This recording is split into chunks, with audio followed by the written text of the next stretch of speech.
Hi everyone.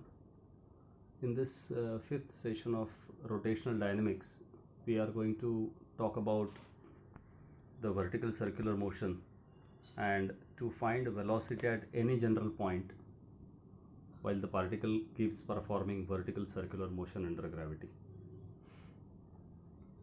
Here in this figure, we can see that the particle is actually performing a vertical circular motion in this fashion. The particle has been given some velocity at the bottommost point called as B, so that the particle keeps moving in the vertical circle and the vertical circular motion just gets completed. So that the minimum velocity that I must impart to the particle point B has to be root of 5 rg. That's what we have studied. The velocity at point A is equal to root of rg. That is also what is known to us. Now today we want to find what is the velocity at any general point. In this diagram I can see that P is any general point. It is performing a circular motion with radius equal to r, center as O. It's a vertical circular motion, and as the particle keeps moving, it traces some angle theta with respect to position OB, such that it has traveled some vertical displacement equal to h. If I drop a perpendicular from point P on M, that OB part, it is, you see, MB is equal to h, that is the vertical displacement. And as the particle keeps moving in the vertical circle, as it moves against gravity, its speed is going to decrease. As it moves down, its speed is going to increase, again decrease, again increase. So that now what I would like to first of all try and find is how much is that vertical displacement h equal to. To find out this, I can see that this OM part is equal to r cos theta. So you have that MB is equal to r minus r cos theta, and therefore h is equal to r into bracket 1 minus cos theta. So that's the vertical displacement that we are going to have. Now I can use that equation, third kinematical equation, v squared is equal to u squared plus 2as, in which that displacement h is equal to, it is r into bracket 1 minus cos of theta, and therefore you find v at point P squared is equal to vb squared is 5 times of rg minus 2rg into bracket 1 minus cos theta. If you simplify this, ultimately you can solve and get that vp is equal to root of rg into bracket 3 plus 2 cos theta. So this equation Vp, which is highlighted on the screen, tells you how much is supposed to be the velocity at, rather I should not say velocity, I should say speed at any general point P while the particle keeps performing vertical circular motion. Now whether this equation is correct, I must try and see. If this equation is correct, it should give you correct values at point B, point A, point C and point D. So those four special points, the topmost, bottommost and sideways along the diameter, so horizontal diameter. So these 4 points it should always try to have. So at point B, if you say the particle as it was moving at point B, or theta was 0, cos theta is 1. At point A, theta is equal to 180 degree, one complete half the circle, and that cos of 180 is equal to minus 1. So in that yellow highlighted equation, if I put cos theta is equal to 1, it gives me velocity at point B is root of 5 rg. Whereas if you consider the topmost point called as point A, there that cos of theta will be equal to minus 1. It will be 3 minus 2 and you will get root of only 1 rg. So these two equations are giving me correct thing. Of course, if I am using theta is equal to 90 degree or 270 degree, that cos of theta will be 0. And you will find at the two horizontal diametrical points C and D, the velocity turns out to be equal to root of 3 rg. So this is as what we have earlier proved in our case. The next part in the vertical circular motion that we want to find out is tension at different points in the vertical circular motion. Once again, we will take into consideration vertical circular motion just to take place such that the topmost point has speed equal to root of rg, bottommost Vb is equal to root of 5 rg, Vc, Vd, they are equal to root of 3 rg. So this diagram remains almost the same. At you see point A, what we are finding is the tension provided by the string is just equal to what the weight of the particle is. So the particle will have minimum tension at that point, logically also, and as the particle keeps moving down, it will have maximum tension at the bottommost point. Even our logic says like this. Whereas point C and point D, they will be having tensions intermediate between the point A and point B. So at point A, I find that tension plus mg, that tension at point A in the string plus mg is supposed to be equal to mva squared by r, and therefore tension at point A will be equal to mg. I'll shift it on the other side, it will give you mva squared upon r minus mg, but va itself is equal to root of rj. I'll put its value and I find the tension at point A becomes equal to 0.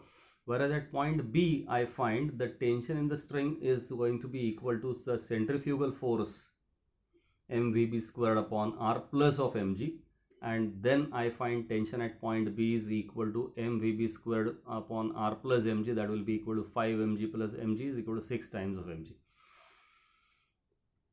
At point C and at point D, you'll find the tension is equal to only because of the centrifugal force, and that is going to be equal to mvc squared upon r, that's equal to root of 3rg square, that will give you ultimately, if I substitute, I find it is tension at C or even tension at point D is equal to it's only equal to 3 times of mg. What we find is, as the particle was moving from the topmost point to the bottommost point here, as it was happening like this, the tension was minimum at point A. It went on increasing till point C, then most at point B. Here once again it is going to reduce, once again at point A it's going to be less. The tension is 0 at the topmost point and maximum, that is 6 times of mg at the bottommost point. In fact, if you even increase the velocity or the speed of the particle, the difference between the tensions at the topmost and the bottommost point is always going to remain as 6 times of mg. So this is one more thing as we would like to note that. Now I go for what is the tension at any general point. Once again, I take into consideration vertical circular motion. P is any point at in the vertical circular path, so that it makes an angle equal to theta here. The tension at point P is tension Tp, as I have considered towards the center in the string, and that is supposed to be equal to your mvp squared upon r plus of the component of its weight. That component of weight is mg cos theta plus mvp squared upon r. That vp is velocity at any general point or speed at any general point, which we earlier proved to be equal to root of rj into bracket 2 plus 3, 3 plus 2 cos theta. If I substitute those values, I'll find that it is equal to m into, it will be rg, rr gets cancelled, mg into bracket 3 plus 2 cos theta. So if I simplify by substituting all these things, it will give me tension at point P turns out to be equal to 3 mg into bracket 1 plus cos theta. So that is how we have it. Now whether this equation is correct equation, if I want to verify this, I can once again consider my special cases. At point B, you have got theta is equal to 0, cos 0 is 1, 1 plus 1 will be 2. So 2 times of 3 mg is 6 mg is the bottommost point's tension, which was correct. If I consider the topmost point, theta is equal to 180 degree, cos 180 is minus 1, 1 minus 1 will give me 0, so the tension at the highest point will be equal to 0. This is of course when I'm considering the vertical circular motion just to take place.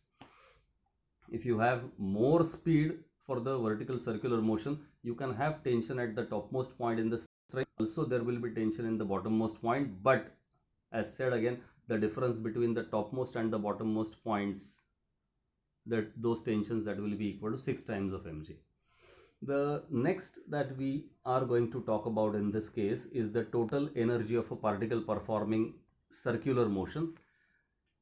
The total energy of every particle is actually always equal to the sum of its kinetic energy and potential energy, as we always know. Now we are once again considering A to be the topmost point, B to be the bottommost point. VA, VB, VC, VD are the you see velocities or speeds at A, B, C, D respectively. At point B, whereas I'll consider it to be the minimum potential energy level point. A will be the highest potential energy level point. So at point B, I'll consider potential energy as 0. The entire energy will be kinetic at the bottommost point. So potential energy at V is equal to 0. The kinetic energy will be equal to half mvb squared, and therefore the total energy is half mvb squared, but vb itself is equal to root 5 rg, so its square will be 5 rg. So it will be 5 by 2 mrg is going to be the energy at point B. I now want to find what is energy at point A, and then I say that at point A, the highest point, the potential energy from the bottommost, it has risen up to a height equal to twice r. So mgh, that is mg into 2r, will be added as the potential energy. So potential energy at point A is going to be twice mgr, whereas the kinetic energy is half mva squared. Mind you, the kinetic energy at the highest point is minimum but not zero. The kinetic energy, because speed is not zero, speed is minimum, that's equal to root of rg. And then I find, substitute those, it will be half mrg plus twice mrg. Once again I find the energy at point A is equal to 5 by 2 mrg. I find that whatever was the energy at the bottommost point, the same has been the energy at the topmost point, only there is a change from entire kinetic to more potential, less kinetic. So this cycle continues. You consider, in fact, any general point in the vertical circle, the total energy would remain same, that is equal to 5 by 2 mrg, whereas there will always be a change between the potential to kinetic. Here at the bottommost there will be maximum kinetic. Now kinetic is lost slowly. It will be minimum at point A, but potential will be maximum, that is equal to twice mgr. Once again the kinetic will also keep on increasing, potential will keep on decreasing. So at point C and point D, I find the kinetic energy at C or kinetic energy at D, that will be equal to its see, total energy will be kinetic energy plus potential energy, where Vc, the speed, will be equal to root of 3 rg plus the particle has risen only up to a vertical displacement of radius r, so the potential energy gained is equal to only mgr. So it's mgr plus 3 by 2 mgr. Its addition will be equal to this one, so its addition will be then equal to ec is equal to 5 by 2 mgr. Then I find not only point A, B, C, D, but wherever the particle be in the vertical circular motion, the entire energy of the particle is always equal to 5 by 2 mgr, provided the vertical circular motion is just going to take place. So that is you see all about the fifth part of this video, the fifth one of rotational motion. In all these 5 small videos we have covered the circular motion of particle. In fact, the chapter is rotational dynamics, in which we are going to even talk about the rotational motion of an object. But whenever there is a rotational motion taking place of an object, the circular motion of each and every particle except those on the axis of rotation keeps on taking place. So if I'm saying any object is performing a rotational motion like this, the axis of rotation except this, each and every particle will be performing circle of different radius but same angular velocity. So for doing those analytics or for studying that kind of rotational motion, it is very important for all of us to first of all know the circular motion, and that is how we have done this particular thing. So well, thank you for watching this video as well. Thanks a lot.